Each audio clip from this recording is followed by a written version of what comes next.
Leave Brittany alone. Just checking in with all of you who are concerned about me. All is well. My family has been going through a lot of stress and anxiety lately, so I just needed time to deal. But don't worry, I'll be back very. I've lied and told the whole world I'm okay and I'm happy. It's a lie. I thought maybe I said that enough. Maybe I might become happy because I've been in denial. I've been in shock. I am traumatized. But now I'm telling you the truth, okay? I'm not happy. I can't sleep. I'm so angry, it's insane, and I'm depressed. I cry every day, and the reason I'm telling you this is because I don't think how the state of California can have all this written in the court documents from the time I showed up and do absolutely nothing. Ma'am, my dad and anyone involved in this conservatorship should be in jail. Hey guys, so I just watched the Britney Spears documentary, Britney versus Spears, and I gotta say, although it was like a little slow paced, it's really interesting because Britney herself is such an interesting character. It's Britney, bitch. Basically, the movie is about how her father takes control of her estate via this thing called a conservatorship. And basically what that means is that legally her father is actually her, by all like standards. So like, let's say Britney goes on a date with some guy and her dad didn't know. That's basically kidnapping. Like, that's what being under a conservatorship is like. But I think that the most important part of her story is that it's about mental health. It's about the journey to get better. It's about people exploiting her and making money off of her. And ultimately, it's about her getting her life back. And this is where we see that the story really gets interesting because, in 2008, she legitimately was having mental health issues. I don't know if we remember how crazy it got, but like, there, you can YouTube it. So the conservatorship at that point seemed like it made sense because, like, honestly, she probably wasn't in the right state of mind to like manage all that money and everything else involved with that. But the goal is for her to get better and then to get off the conservatorship, right? Like, it's supposed to be temporary. Now hers lasted 13 years with her father from 2008, and I don't think her father was trying to get her better and get her back on her feet. Her father, through this 13 years, her father earned $2.1 million and also gave himself a salary of $16,000 a month. Meanwhile, he was paying Britney $8,000 a month. And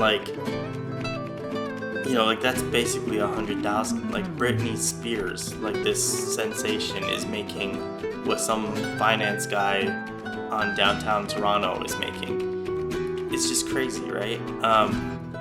And then you have like the stories of her not wanting to perform, and basically they gave her stimulants to keep her going and keep her touring, which is just like, it just seems so unethical because you're trying to get her better, but you're not giving her time to heal and get better. You're forcing her to perform and giving her stimulants on top of that. And when it came down to the point where she canceled her Vegas tour, her father put her on lithium instead of the like normal brain meds she's been taking like for the past 5 years.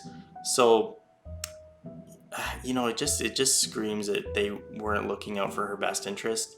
If you know anything about brain meds, it's pretty much hit or miss with every drug. Like, you have to test it, and in that period you have to not do a whole lot. Like, basically you're just looking at how your mood is going to change with this new medication.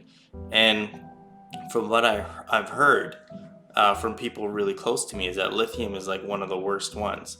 So when you see those scenes of her looking like Deadeye, like, it's probably the lithium. I think what's staggering is that so many people were making money off of her work.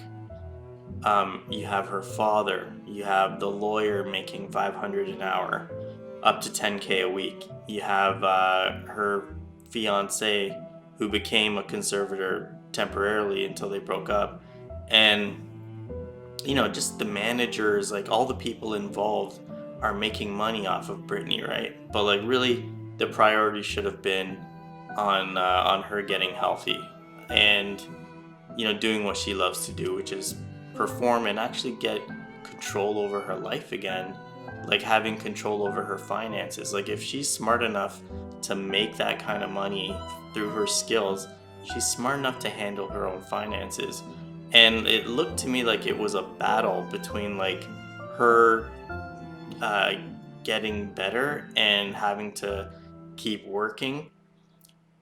And I think that the people who were managing her conservatorship were basically trying to keep her working, and milking that money off of her for as long as possible. After the documentary came out, like several people quit, so there is some reconciliation, but she's still not really free of her father. So yeah, that's my little rant on that. I've been I had a few posts on Britney Spears on Instagram, so I figured, what the hell, make a little video about it. What do you think about that whole 13-year conservatorship? Do you think Britney is ready to handle her own life and her finances and stuff? Let me know in a comment below, and I'll see you next time.